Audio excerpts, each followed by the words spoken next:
प्रिय छात्रम छात्राओं, मैं आपका हिंदी विषय का शिक्षक महेंद्र धाकड़ और आज हम पढ़ेंगे वाक्य के प्रकार, अर्थात वाक्य के कितने भेद होते हैं, वाक्य कितने प्रकार के होते हैं। अर्थ और भाव की दृष्टि से शब्दों में कई भिन्नताएं होती है। कोई वाक्य आश्चर्य से युक्त होता है तो कोई नकारात्मक होता है, कोई वाक्य संदेह की स्थिति बता रहा होता है तो कोई संकेत देते हुए कार्य की परिणति दर्शा रहा होता है। इस प्रकार रचना और अर्थ के आधार पर वाक्य के अनेक प्रकार हैं। वाक्य के दो भेद होते हैं मुख्य रूप से, एक होता है अर्थ के आधार पर और एक होता है रचना के आधार पर। अर्थ के आधार पर वाक्य के 8 भेद होते हैं, अर्थात 8 प्रकार होते हैं, जबकि रचना के आधार पर वाक्य के 3 प्रकार होते हैं। सबसे पहले हम अर्थ के आधार पर वाक्यों के जो 8 प्रकार होते हैं उनको देखेंगे। अर्थ के आधार पर वाक्य के 8 भेद होते हैं। पहला प्रकार है विधानवाचक या विधिवाचक वाक्य। साधारणतः जिस वाक्य में किसी बात का उल्लेख किया जाता है उसे विधिवाचक वाक्य कहते हैं। जैसे श्याम नित्य प्रति घूमने जाता है। हम दूसरे शब्दों में देखें, जिन वाक्यों में किसी कार्य अथवा क्रिया के करने या होने की अभिव्यक्ति हो उन्हें विधानवाचक वाक्य कहते हैं। उदाहरण के लिए, रमेश विद्यालय जाता है, शोभा गीत गाती है।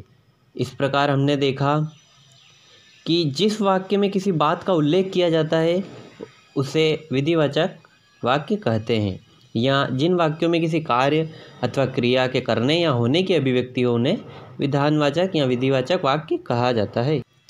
दूसरा प्रकार है निषेधवाचक। निषेध अर्थात किसी चीज़ की मनाही। इस प्रकार हम देखेंगे दूसरा प्रकार। पहला प्रकार हमने देखा विधानवाचक वाक्य, अब हम दूसरा देख रहे हैं निषेधवाचक वाक्य।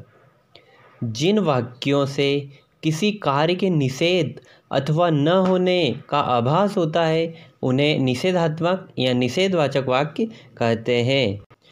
अर्थात जिन वाक्यों में न या निषेध का भाव होता है वे निषेधवाचक वाक्य कहलाते हैं। जैसे राम आज पढ़ने नहीं आएगा, रमेश कल भोपाल नहीं जाएगा, दीपक कल पत्र नहीं लिखेगा। इस प्रकार से कई उदाहरण हैं निषेधवाचक वाक्यों के। अब हम तीसरा प्रकार देखेंगे प्रश्नवाचक वाक्य। पहला प्रकार था विधानवाचक वाक्य, दूसरा प्रकार निषेधवाचक वाक्य। अब हम तीसरा प्रकार देखेंगे प्रश्नवाचक वाक्य। जिन वाक्यों में किसी प्रश्न या बात के पूछने का बोध हो, अर्थात किसी बात या किसी को हम किसी चीज़ को पढ़ रहे हैं तो हमको लगता है कि इससे प्रश्न पूछा जा रहा है तो उसने प्रश्नवाचक वाक्य कहते हैं। जिस वाक्य को पढ़ने से हमें यह बोध हो, यह ज्ञान हो, यह पता चल रहा हो कि यह किसी से प्रश्न पूछा जा रहा है तो उन्हें प्रश्नवाचक वाक्य कहते हैं। जिन वाक्यों में प्रश्न किया जाता है वे प्रश्नवाचक वाक्य कहलाते हैं। जैसे, क्या आप मेला देखने जाएंगे? क्या आप खाना खाएंगे? क्या आप मेरे साथ आओगे? माँ क्या कर रही है? आप क्या कर रहे हो? इस प्रकार से। अब हम चौथा प्रकार देखेंगे विस्मयादिवाचक वाक्य। जिन वाक्यों में हर्ष, शोक, आश्चर्य, घृणा आदि के भाव प्रकट होते हैं उन्हें विस्मयादिवाचक वाक्य कहते हैं। जैसे, आह कितना भयानक दृश्य है, वाह तुम प्रथम आ गए, हाय बापू चल बसे, ओह तुमने सब बिगाड़ दिया, ओह ये क्या हो गया। इस प्रकार से जिन वाक्यों में हर्ष, खुशी, शोक, दुख, आश्चर्य या घृणा आदि के भाव प्रकट होते हैं उन्हें विस्मयादिवाचक वाक्य कहा जाता है। अब हम देखेंगे पांचवा प्रकार आज्ञावाचक वाक्य। जिन वाक्यों में आदेश या अनुमति देने का बोध हो उन्हें आज्ञावाचक वाक्य कहते हैं। जिन वाक्यों में आज्ञा देने का भाव पाया जाता है वे आज्ञावाचक शब्द वाक्य कहलाते हैं। जैसे, तुम विद्यालय जाओ, तुम यहाँ आओ, आप सब भोजन करें, तुम सब वहाँ जाओ। इस प्रकार के सभी वाक्य जिनमें आदेश दिया जाता है उन्हें आज्ञावाचक वाक्य कहते हैं।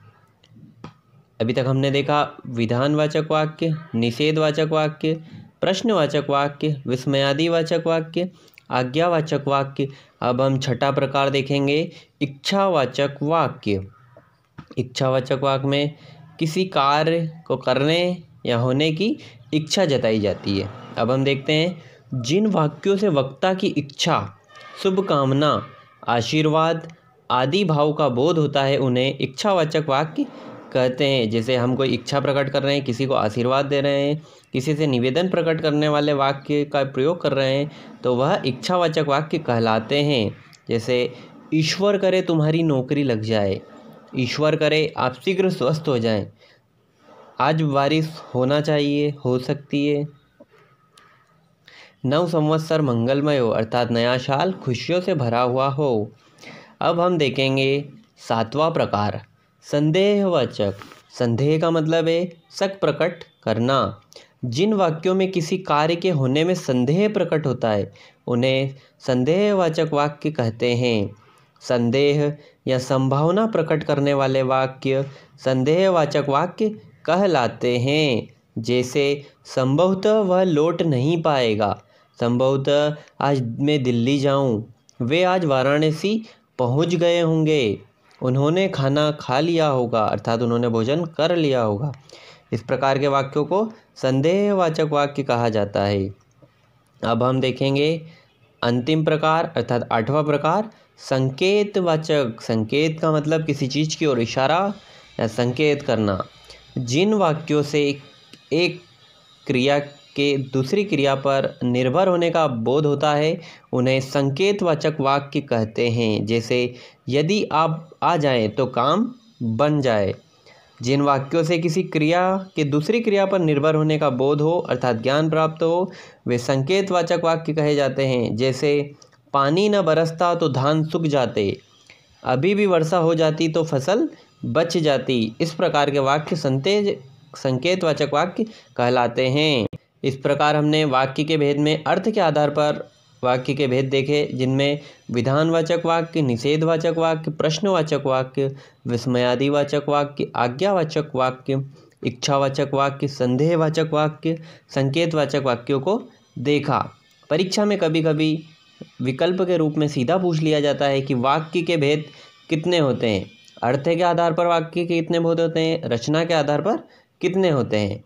तो अर्थ के आधार पर 8 भेद होते हैं, जबकि रचना के आधार पर 3 भेद होते हैं। अब हम रचना के आधार पर वाक्य के 3 भेद होते हैं उनको समझेंगे।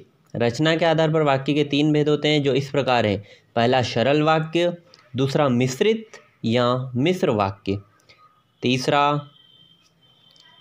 संयुक्त वाक्य। इसमें मिश्रित या मिश्र वाक्य भी 3 प्रकार का होता है, संज्ञा आश्रित उपवाक्य, विशेषण आश्रित उपवाक्य और एक क्रिया विशेषण आश्रित उपवाक्य। अब हम पहला प्रकार देखेंगे, सरल वाक्य।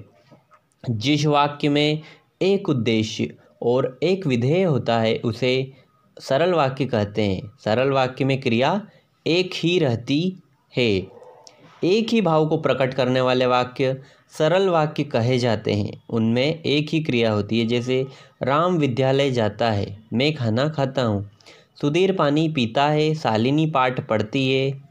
इस प्रकार के वाक्य सरल वाक्य कहे जाते हैं, अर्थात जिनमें एक उद्देश्य और एक विधेय होता है और एक ही क्रिया होती है उन्हें सरल वाक्य कहा जाता है। अब हम देखेंगे मिश्रित या मिश्र वाक्य। जिस वाक्य में एक सरल वाक्य के आश्रित अन्य उपवाक्य हो उसे मिश्रित वाक्य कहते हैं। जैसे कौन है जो महात्मा गांधी को न जानता हो। जिस वाक्य में एक प्रधान उपवाक्य के साथ एक या अधिक आश्रित उपवाक्य जुड़े होते हैं उसे मिश्र वाक्य कहते हैं। जैसे परेश ने कहा कि मैं फूल लाता हूँ, जो पुस्तक पढ़ रही है वह मेरा भाई है। प्रधान उपवाक्य के साथ जुड़ने वाले आश्रित उपवाक्य के 3 भेद होते हैं जिन्हें अब हम देखेंगे। पहला है संज्ञा आश्रित उपवाक्य। जो आश्रित उपवाक्य प्रधान उपवाक्य के किसी संज्ञा के स्थान पर प्रयुक्त हो उसे संज्ञा आश्रित उपवाक्य कहते हैं। इस प्रकार हमने देखा कि जो आश्रित उपवाक्य होते हैं, उपवाक्य किसी संज्ञा के स्थान पर प्रयुक्त हो उसे संज्ञा आश्रित उपवाक्य कहते हैं। संज्ञा आश्रित उपवाक्य का प्रारंभ प्रायः की से होता है।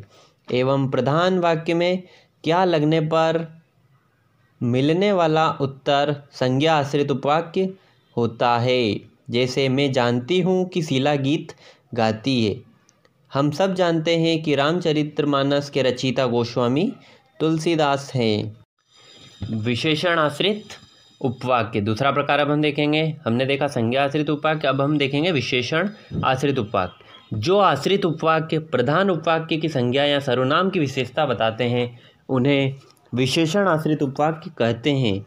विशेषण आश्रित उपवाक्य का प्रारंभ प्रायः जो, जिसे, जिसने, जिसका, जितने आदि शब्दों से होता है। कभी कभी प्रधान उपवाक्य आश्रित उपवाक्यों द्वारा दो भागों बांटा जा सकता है। जैसे वही सफलता प्राप्त करता है जो परिश्रम करता है। अब हम देखेंगे क्रिया विशेषण आश्रित उपवाक्य। जहाँ आश्रित उपवाक्य प्रधान उपवाक्य की क्रिया की विशेषता बतलाता है, क्रिया विशेषण आश्रित उपवाक्य कहलाते हैं या कहते हैं।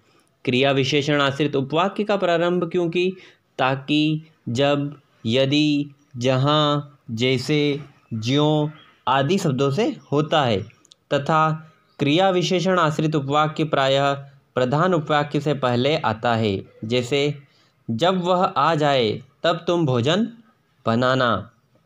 अब हम देखेंगे रचना के आधार पर वाक्यों का तीसरा प्रकार, इसका नाम है संयुक्त वाक्य। अभी हमने देखा सरल वाक्य, दूसरा मिश्रित या मिश्र वाक्य। अब हम तीसरा प्रकार देखेंगे संयुक्त वाक्य। जिस वाक्य में दो या दो से अधिक सरल वाक्य अथवा मिश्र वाक्य योजकों द्वारा जुड़े हो संयुक्त वाक्य कहलाते हैं।